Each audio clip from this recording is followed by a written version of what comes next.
Number one అంటారు. అసలైన number one Guru Kashi university.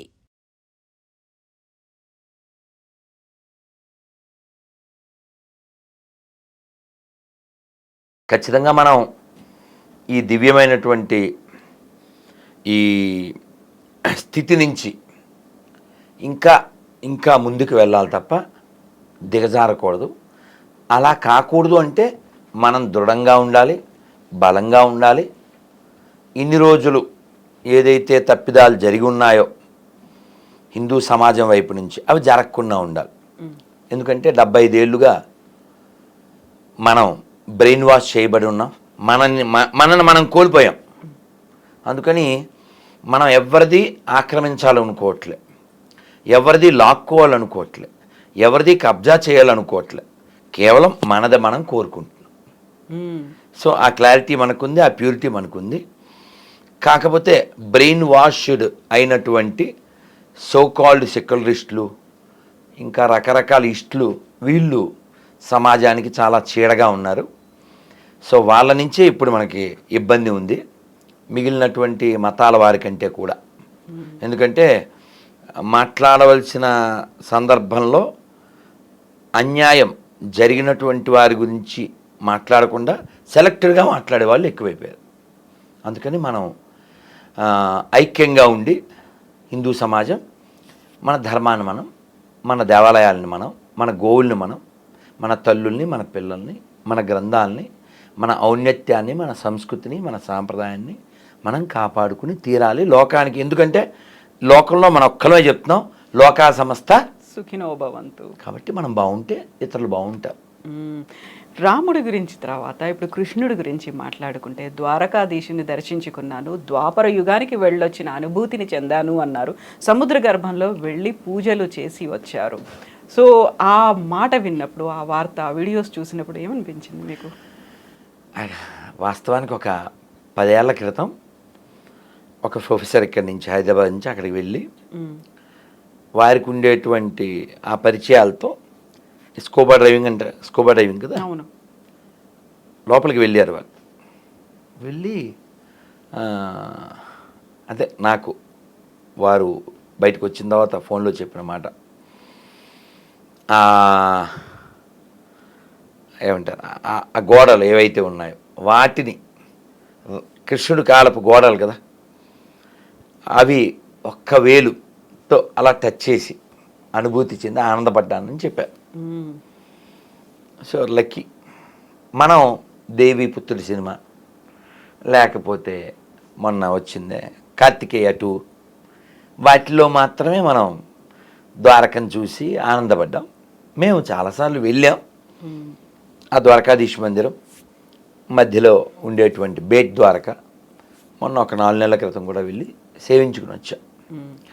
కానీ రాముడు ఉన్నాడు అనడానికి సాక్ష్యంగా రామసేతు, రామాయణం జరిగిందని చెప్పడానికి, అలాగే భారతం జరిగింది, కృష్ణుడు వచ్చాడు అనడానికి రుజువుగా ద్వారక,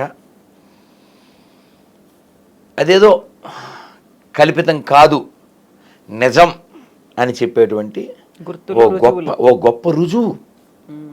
మన రుజుత్వాన్ని రుజువు చేసే రుజువులవి.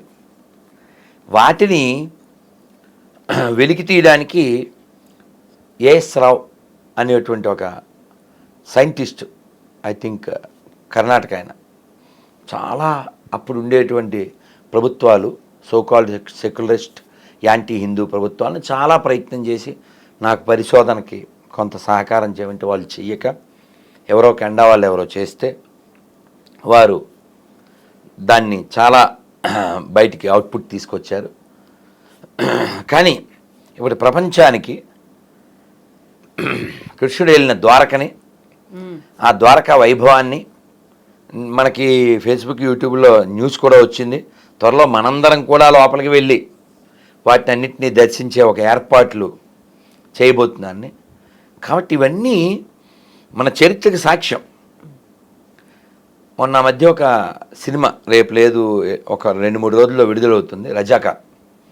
ఆ సినిమా టీజర్ లాంచింగ్లో చెప్పాం ఒక మాట, చరిత్రని మర్చిపోతే చరిత్రని గుర్తుపెట్టుకోకపోతే, చరిత్రని తెలుసుకోకపోతే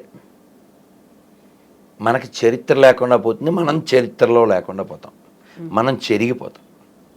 అందుకని మన పూర్వుల మహనీయుల స్మరించి మన సంస్కృతి మహోన్నతిని గుర్తెరిగి సమతాభావము పెంచి ప్రతి హృదిలో భక్తి పెంచి జాతిని సేవించుదాం, మన భారతిని పూజించుదాం.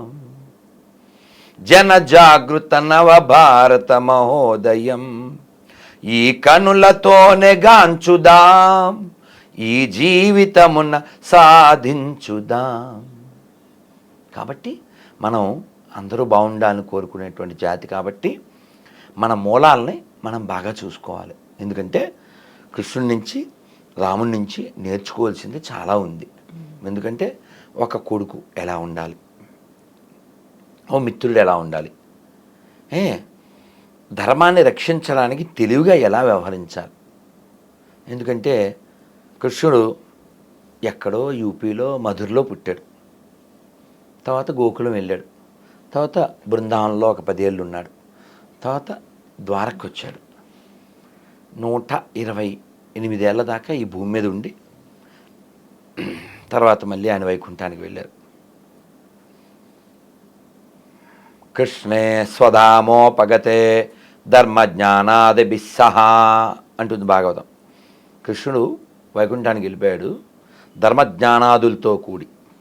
అలా వెళ్ళిపోతే లోకం అంతా చీకటి అయిపోయింది. అందుకని ఈ లోకంలో ఆ చీకటి పోగొట్టడానికి పురాణార్కో ధునోదిత, అర్క అంటే సూర్యుడు, పురాణాల్లో సూర్యుడు వంటి భాగవతాన్ని మనకిచ్చి వెళ్ళాడు. భాగవతం ఏం చెప్తుంది? భగవద్వైభవాన్ని, భాగవతుల వైభవాన్ని చెప్తుంది. ఆ కృష్ణుడు అంటే ఆ భాగవతంలో ఉన్నది ఈ తెలంగాణ ప్రాంతానికి సంబంధించింది ఒకటి చెప్పాలి. అందుకే చెప్పండి.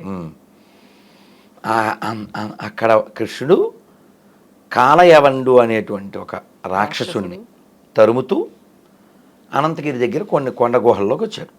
వస్తే అక్కడ ఒక ఆయన పడుకుని ఉన్నాడు. కృష్ణుడు హైడ్ అయ్యాడు. వాడు ఈ పడుకున్నది కృష్ణుడే అనుకుని కాళ్ళతో తన్నాడు. ఆ పడుకున్న ఆయన ఆ దుప్పటి తీసి కళ్ళు తెరిచాడు. ఆ గాడిద కూడా బూడిదైపోయాడు. ఆ వాడు కాలయవండు, ఈ పడుకున్న ఆయన పేరు ముచ్చుకుందుడు. ఆ ముచ్చుకుందుడి పేరు మీదే ముచ్చుకుందా నది, నవ్వు ఈ కాళ్ళు మూసి నది, ముక్కు మూసే నది. సో ఆ విధంగా మనం అందరం కృష్ణ సంబంధికులమే.